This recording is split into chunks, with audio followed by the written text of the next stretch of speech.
Kwa majina naitwa Kasimu Hussein Kayanda. Mimi ni mkulima, nilikuwa nalima katika eneo la tukio ambalo lilitokea tukio pembeni yangu.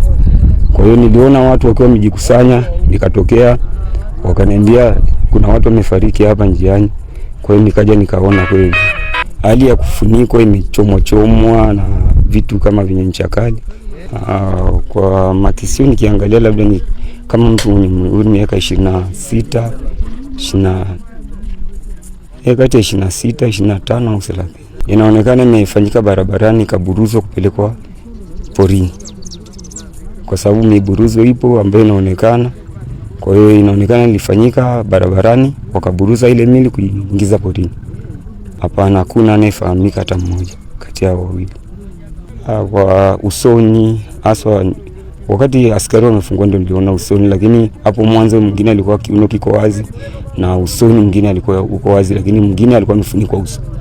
Kwa mimi ninavyoona ni kwamba bodaboda wajipange sana kugundua kwamba usiku kwa mtu usimfahamu usikubali akuchukue kumpeleka sehemu yoyote ile. Yanatupa hofu mkubwa sana kwa sababu kwa kweli ni vijana tunawapoteza ambao wana familia, wanahitaji kulea watoto, wanahitaji vitu vingi sana vya kufanya. Kwa hiyo tunakuwa tumepata athari kubwa sana katika jamii. Asante, naitwa Kingston Kelembo Model. Mimi ni afisa usafirishaji au bodaboda. Tukio nimelishuhudia baada ya kufika kwenye tukio, baada ya wachunga ng'ombe kutupa ushahidi kwamba kuna watu wametupwa wamekufa. Baada ya kufika kwenye tukio tukakutana na watu wawili wamefariki. Wamekutwa kwa mazingira ya kuuawa. Ni mazingira ya kushambuliwa, yani mazingira ya kushambuliwa na vitu vyenye ncha kali. Kama sehemu gani ambazo zimeshambuliwa? Sehemu za kichwani, sehemu za kiunoni, kwenye uti wa mgongo na kwenye visogo. Wale watu kwa mtazamo wangu na picha za marejeo nahisi ni bodaboda. Nahisi wale watu wamekodishwa kwamba tuende sehemu fulani ndio matukio kaenda kwa kuta ikiwa hivi.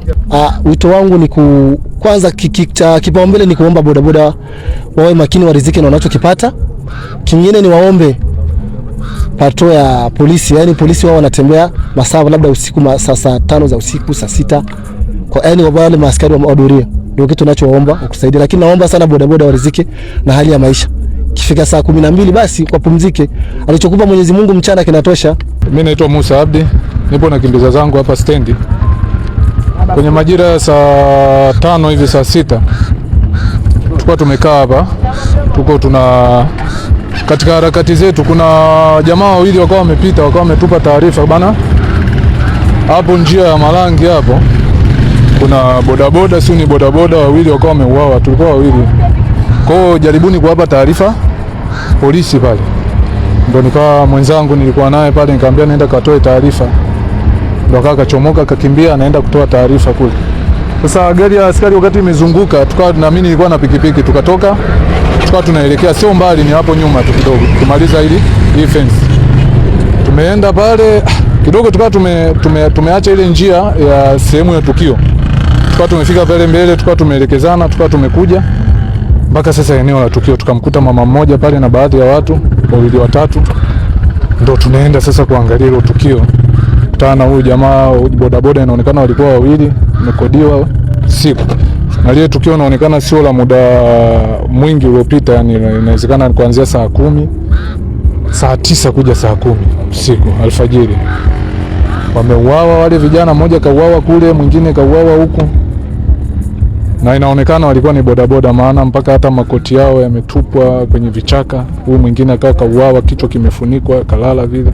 Majeraha mengi wale, inaonekana huyu mmoja ndo alikuwa ana jeraha hapa maeneo ya kiunoni. Inaonekana alichomwa na kitu chenye ncha kali hapa kiunoni, ila huku kichwani mimi kiukweli sikuweza kusubiria mpaka askari waje, kwa sababu mpaka waje ndo mtu akaguliwe, sasa ageuzwe, askari ndo ageuze wenyewe. Sikuweza kumkagua kule kichwani, kawa nimeondoka. Lakini sasa huyu mwingine jeraha ambalo nilikuwa nimeliona ni la hapa kiunoni. Huyu mwingine sasa alikuwa katupa upande wa pili, inaonekana alikuwa anajitetea sana, kajitetea vikubwa, kajitetea yani vya kutosha, kwa sababu hata ukiangalia majeraha yake sio madogo. Kauawa yani kinyama nyama, yani mtu kachomwa kichwani, majeraha makubwa.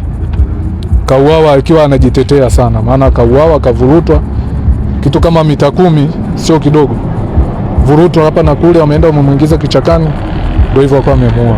Aisee, inabidi waangalie namna gani wanaweza wakadhibiti haya mambo, kwa sababu kwanza wale vijana sisi hata hatuwajui. Bodaboda wengi wamekuja pale hawajulikani wanatoka wapi. Wito kwa serikali waangalie tu namna gani wanaweza wakadhibiti uhalifu, hasa bodaboda wao wanaofanya kazi usiku. Lakini pia kuna wito wengine kwa bodaboda wenyewe wahusika ambao wanafanya kazi. Kuna kazi unajua bana, Mungu aliumba usiku ni shughuli za watu wengine, viumbe vingine. Yaani ufanya tu kazi hata mwisho saa 4. Basi hata kama unakodiwa kwenda mahali, angalia unabeba mtu mmoja ambao unaweza kumudu hata likitokea jambo, na usiende mbali na mazingira ya watu. Bana wewe unapelekwa huku wewe unakwenda. Ndio kama haya yanakuja kutokea. Kwa wito kwa bodaboda ni kuangalia namna gani wao wanaweza wakafanya kazi na kutetea nafsi zao, kwa sababu mauaji kama haya mabaya sasa hivi hawajulikani ni wa wapi, wametokea wapi, ni mbaya. Kwa hiyo kikubwa tu kwa bodaboda, serikali sawa, tunaweza tukalia na serikali, lakini serikali haiwezi kumzuia mtu kutafuta riziki na haiwezi kumzuia mtu kumpangia mtu akalale saa ngapi, hasa bodaboda. Watu wako wanapambana mikataba. Kwa hiyo sasa yani kitu cha msingi ni yeye bodaboda, yeye ambaye anafanya kazi, kwanza atetee nafsi yake yeye. Aangalie namna gani mimi nitaishi. Wewe unaweza ukapambana kweli, mwisho wako saa 2 umepata hesabu ya watu, nenda kapumzike. Sio kama vile labda eti uko vipi, inatakiwa hata kuna mambo mengine uyapunguze unapokuwa na mkataba. Ili uokoe hata nafsi yako wewe mwenyewe. Maana sasa kama hii kitu sio kitu nzuri. Mtu unakufa alafu ueleweki umetoka wapi na nini. Kwa hiyo inakuwa ni changamoto.